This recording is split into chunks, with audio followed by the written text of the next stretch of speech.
Hi, welcome back to Christine's Home Affairs.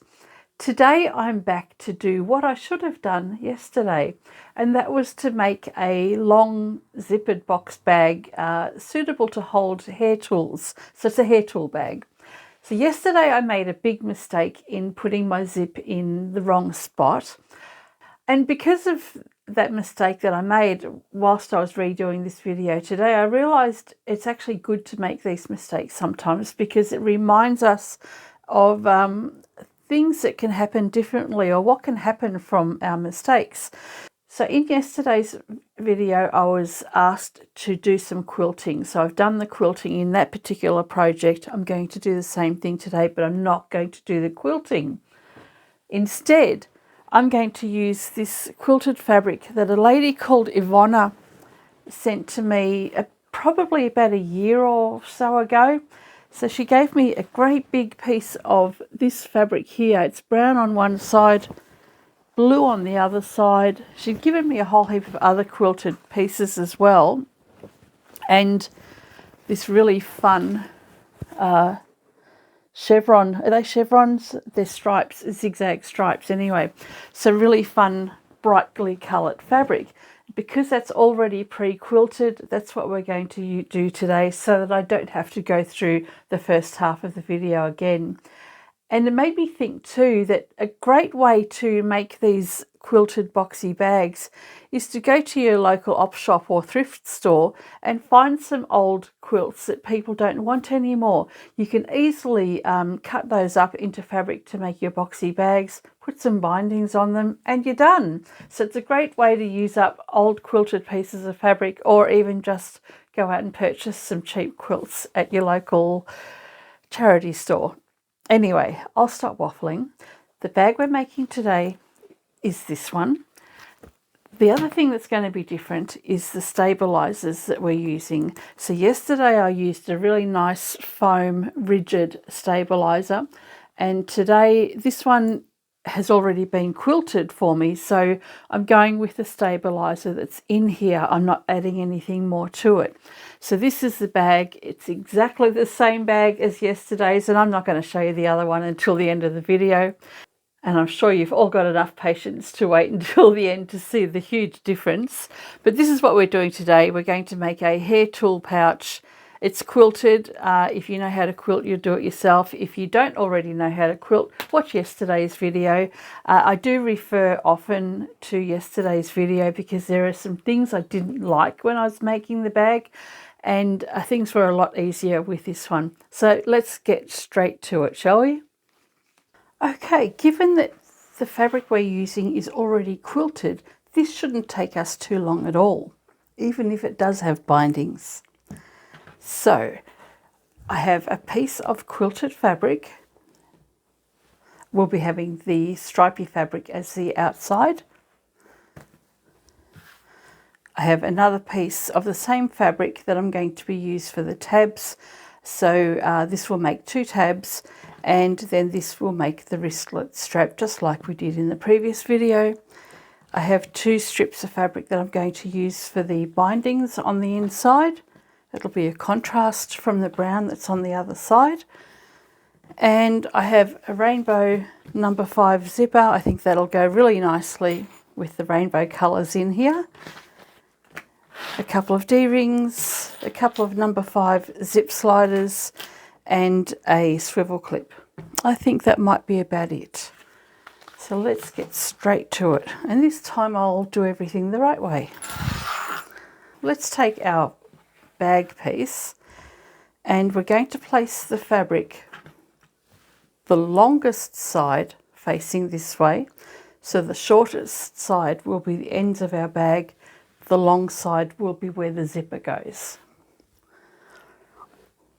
Because we've already got a lining on this and our outer fabric, we've got a very thin fabric on the inside. It's been used to quilt this, and I'm going to use that as though it were my stabiliser. So it would be the equivalent of a really lightweight palin or parlan, which is something like this. So it's going to be very different to the foam I used in yesterday's bag. So we grab the zip, we can separate the teeth, and we're going to place that with the teeth faced down and the straight edge of the tape along the top edge of our fabric. My zipper tape is a little bit longer, but I do like to have it like that. It gives me more room to play with when it comes to trimming the ends off later. So I'll clip that in place, that's all right, just there. And I'll flip this around the other way. And I'll put the other side of the zipper tape on over here. So once again, you want the flat edge of the tape to the top and the teeth faced down and toward you. So we can take this to the machine, so straight down here and straight along here. Once you've done that, increase your stitch length. Mine will be increased to 4, and we'll fold the edges over and we'll top stitch. So I've lined up the edge of my foot right along the edge of my zipper teeth. That'll get me as close as I can to those teeth there.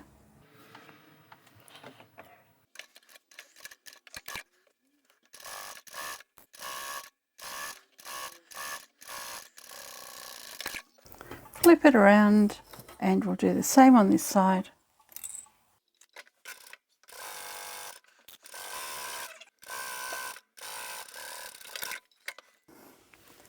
I'm going to use my edge stitch foot for the top stitching. This is something I showed you in yesterday's video and I really like how it works. So I'm going to start using that a lot more often when I top stitch.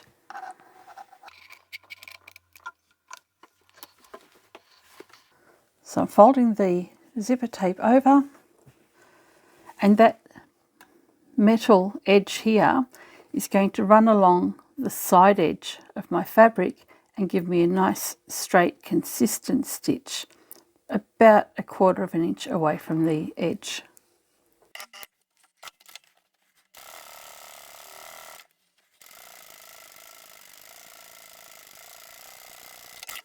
And repeat for the other side.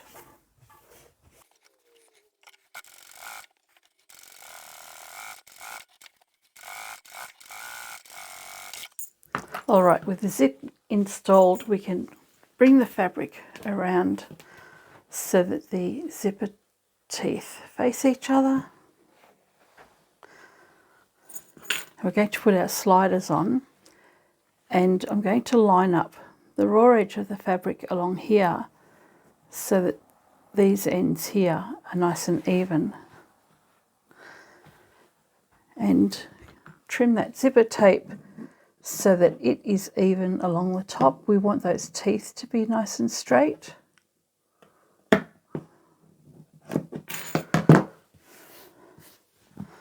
So the tape isn't important, we need the teeth to be straight. Take your sliders, have the curved edge facing you, and pop that on. And providing your teeth at the top here are as straight as they were when you cut it, then you're good to go. Flip it around, move the slider up. You can make this bag with a regular zip and just one zip slider. And we'll trim that one as well. It was already pretty straight, but we'll trim it anyway. And we'll grab the other slider and pop that on as well. Excellent. So there's no kinking inside here, and if there's no kinking, then we can just bring the sliders on up here and we can make our tabs. This is the fabric that I've got for my handle, for my wristlet, and this is what I'm using for the 2 tabs. Fold this in half. A bit difficult to mark a crease in it because it's quilted and padded. Bring the raw edges into the centre, and on this side as well, and then bring those edges together as well. So this will be for the 2 tabs. We're going to sew along here, and then we'll cut it in half for the tabs. Set that one aside and we'll get this ready for the wristlet strap. Once again, you'll fold that in half and bring those edges in together again.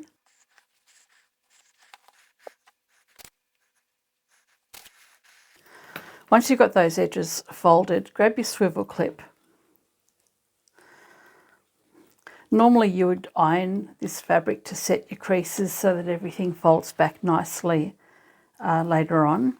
But because this is already quite thick with all the quilting in it, I'm just going to do it this way and move that swivel clip down into the centre. And I'll just move these clips out of the way of the end. So with the ending of the fabric here, I'll open that out and I'll do the same at this end and bring those ends together.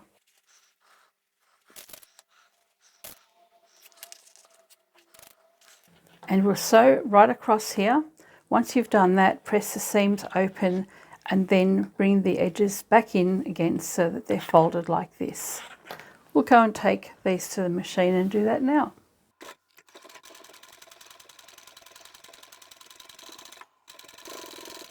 You can make a decorative feature of these tabs by quilting them a little bit more. So I'll come to the end, I'll go forward a couple of stitches, maybe 3, turn, and then stitch down again, turn again, and again, and one more time.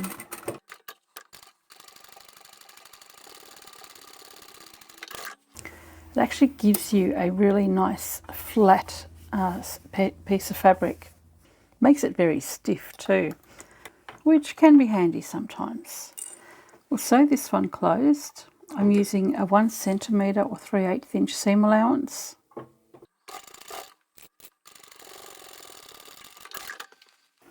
Spread the fabric apart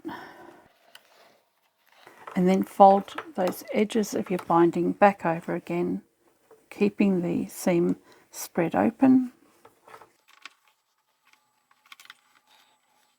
Bring the edges back in and secure those layers. Now where the seam is, because we've got a quilted fabric, you're going to have quite a lot of layers in here. Go slow and we'll stitch all the way around. And again, because I've quilted this one, I'm going to do the same with this wristlet strap.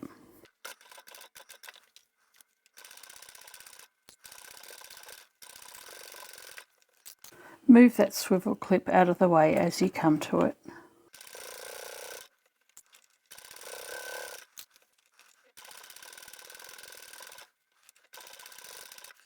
I've come back to roughly the beginning. I'm actually going to one of the seams, the joints in the fabric.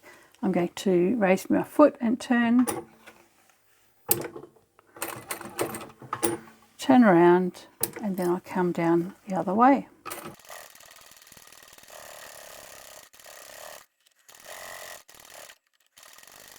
Back to the beginning again. I'll turn and back down again.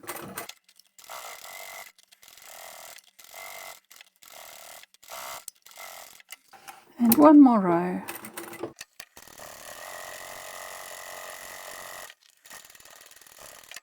And because there are so many joints in this fabric, it's actually almost impossible to tell where the original join is. I do know it's here because of all this excess bulk. I'm going to move my swivel clip over beside it, and the seam is here. The edge of the seam on the inside is just there, so I'm going to fold the fabric right there.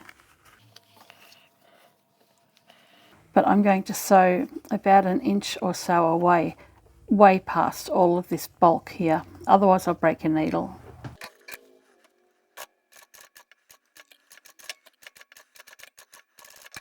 So there's our wristlet strap. It's nice and sturdy with all those rows of extra quilting on there as well. So it's very stiff and sturdy if that's what you want. And then I've gone and cut that strip into 2 3-inch lengths. We'll put our D-rings on, and these will go on top of our bag where the zip is. This is actually really stiff, and I don't want to have the same trouble I had yesterday when I was sewing over the zip and there was just way too much bulk. And I think by using this as my tabs, it's way too thick.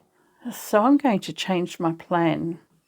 So what I've done instead is grabbed some of the fabric that I'll be using for the bindings. I've cut 4 inches, folded that in half twice, just like we did with this. And I've done the same 4 rows of quilting lines as I did with this. And that just gives this an extra bit of strength. And then I'll cut that into 2 3-inch tabs. This will be much better for my heart. I won't have to worry so much about needles breaking or machines clunking. All right, try the D-ring again. Pop that onto the edge of the fabric here, right over the top of the zip. And already there's so much less bulk in here. It's going to be a breeze to sew through.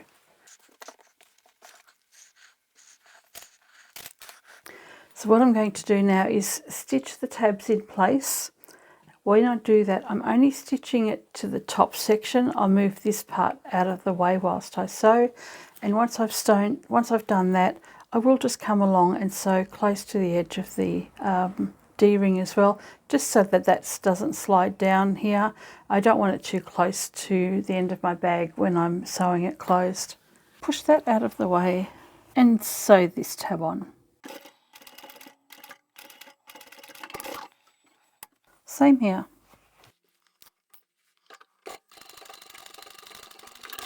I'll just flip the tab over and sew close to the D-ring.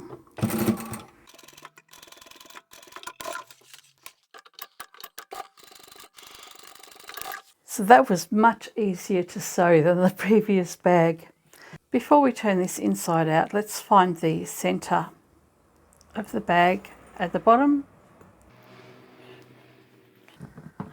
You can cut a notch out.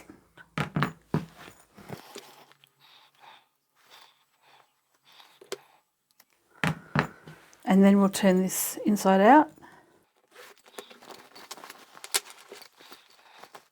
I think this bag is going to be much better for a hair tool bag than the previous one. I'll close the zip part way because I don't like the zipper pulls too close to where I'm sewing. And same with those D-rings. I want those D-rings to be sitting inside here. Now we're going to line up that notch that we've marked in the fabric here with the centre of the zip, and then line up those straight edges and clip it in place. And I'm already feeling much better about sewing over this than I did the other one yesterday because there's not much bulk there. It helps that I'm not using a thick foam as well.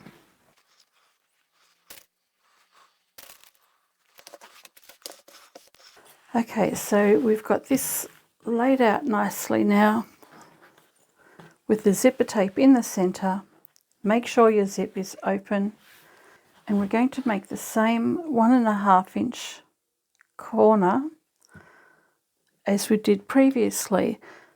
And previously I also showed you my 1 centimetre seam allowance. I'm using a 1 centimetre seam allowance today because of the bulk in the fabric. 1 centimetre is about 3/8 of an inch. And the marking of the seam allowance is really just for beginners that don't know how to work out box corners.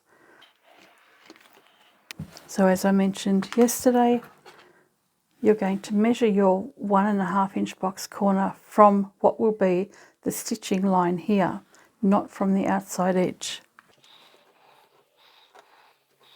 And we'll also take a measurement from the folded edge, and this is our box corner, and we'll mark that on all 4 sides.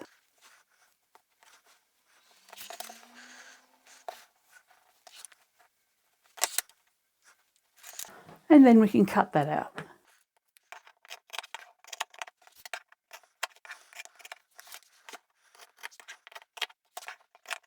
Now we're going to sew right along that marked line that we have along the side edge. But instead of doing that and then putting the bindings on, let's attach our binding at the same time. You don't have to cut these to size, just grab a strip and position that over the edge of your fabric or over the edge of your bag. Pin that in place. We can cut that strip, come around and do this side. So we're going to sew straight down there, and then we'll fold the bindings over and stitch from the other side. Okay, let's get to it.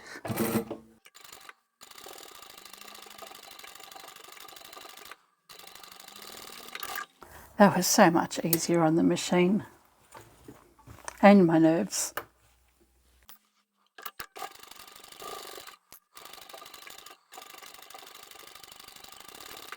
Before we can fold this fabric over, we need to cut off any excess zipper tape or wispy bits. Then grab the tape, fold that out, and all you need to do is fold this edge over to the raw edge here. You can finger press that if you like, it'll help it sit better, and then fold that over, and that will cover the stitching that you've done on the previous side. And sew from one end to the other, and you'll notice that I haven't folded the edges over this time.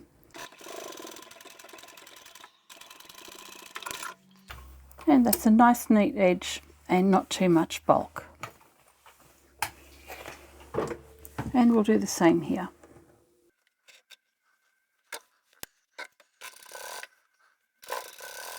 So those bindings went on much more easily.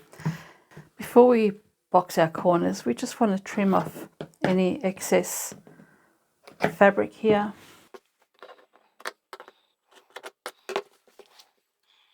Pinch the corners out.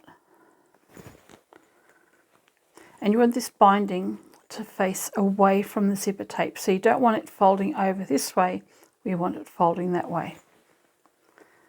So line up this corner here, clip that together, line up the other corner,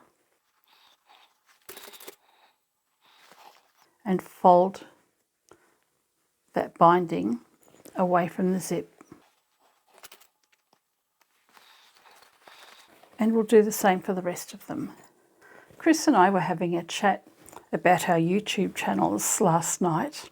He has one as well, and I will link it in the description so that you can find it if you want to watch what he does.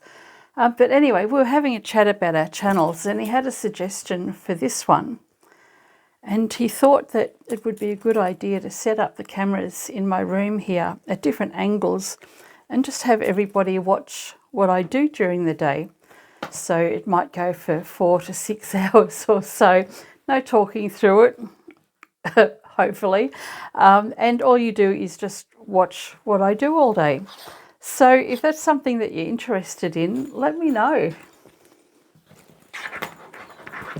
Okay, now that we've done our box corners, we need to get our binding strips ready. My corners measure 3 inches, which is what they should measure given that I've got 2 1.5 inch corners cut out. And my binding strips will need to be a little bit longer because I need to allow for a fold over. So say about 4 inches each. So if you cut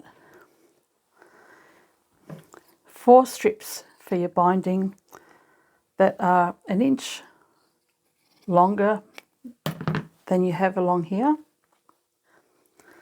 then you should be pretty safe and have plenty of fabric to do your bindings. I'm going to place my bindings onto my bags now rather than sewing everything up first and then coming back and doing another 2 rows of stitching. So the binding will be lined up along the edge,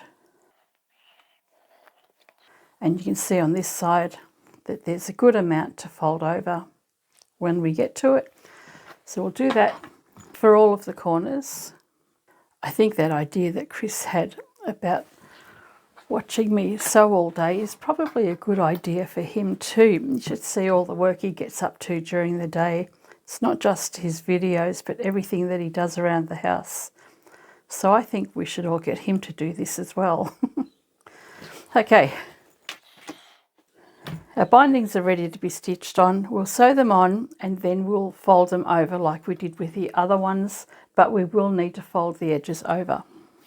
Let's finish this up. It won't take too much longer now at all. So I'm just going to move this bottom corner out of the way.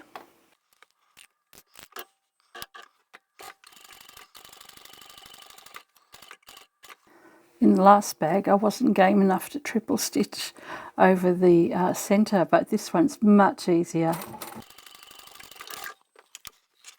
So we can flip this over to the front now.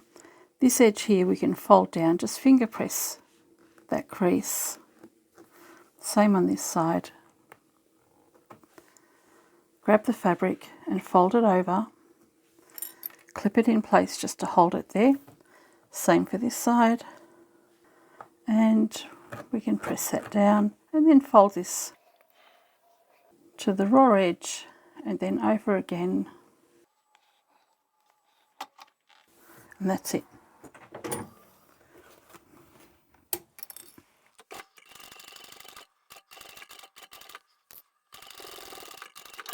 And that's one of our corners finished. And we can do the same for the rest.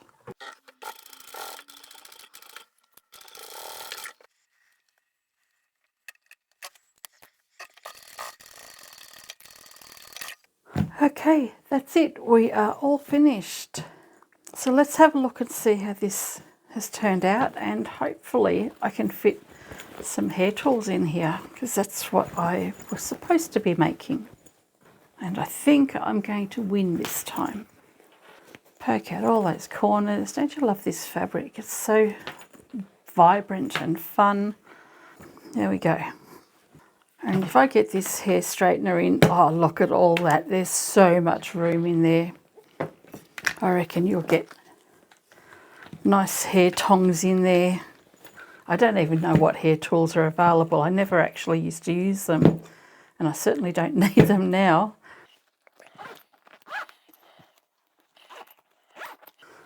So there we go. Plenty of room for hair tools.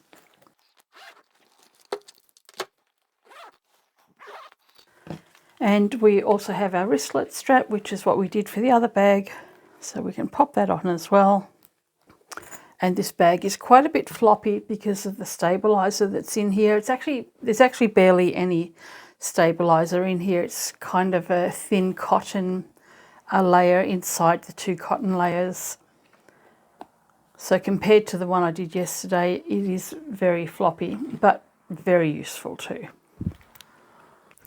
So let's have a look at the difference between the 2 bags. Remember, we cut the fabric exactly the same size. We've just had a different orientation. So the zip for this one went in on the long side of the fabric. The zip for yesterday's bag went in on the short side of the fabric.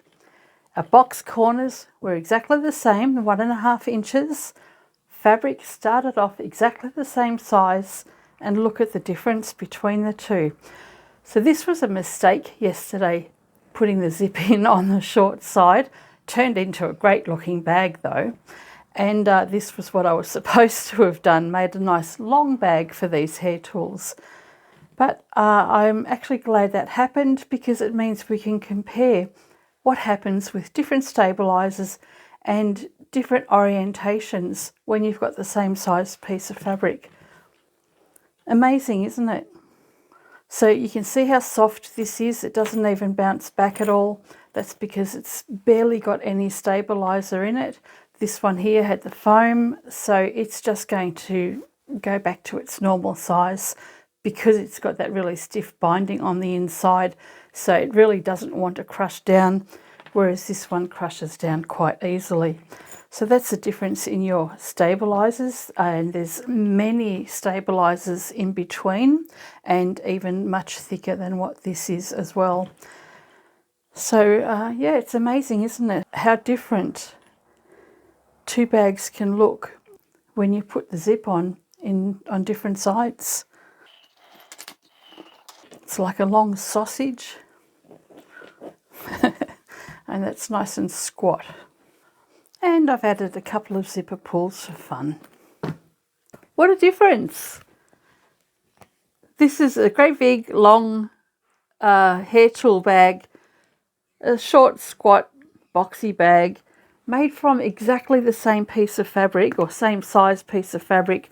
The wristlets the same as well. So everything was the same size fabric to begin with, and all we did was put the zip in on the short end with this one yesterday and on the long side with this one today. It's just incredible how much of a difference it can make by orienting your zippers in opposite directions.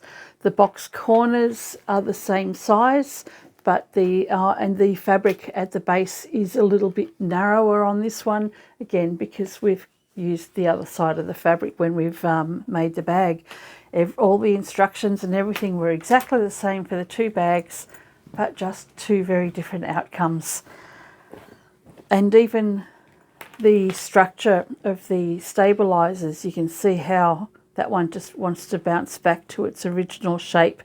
The really heavy bindings in here will help it keep its shape as well.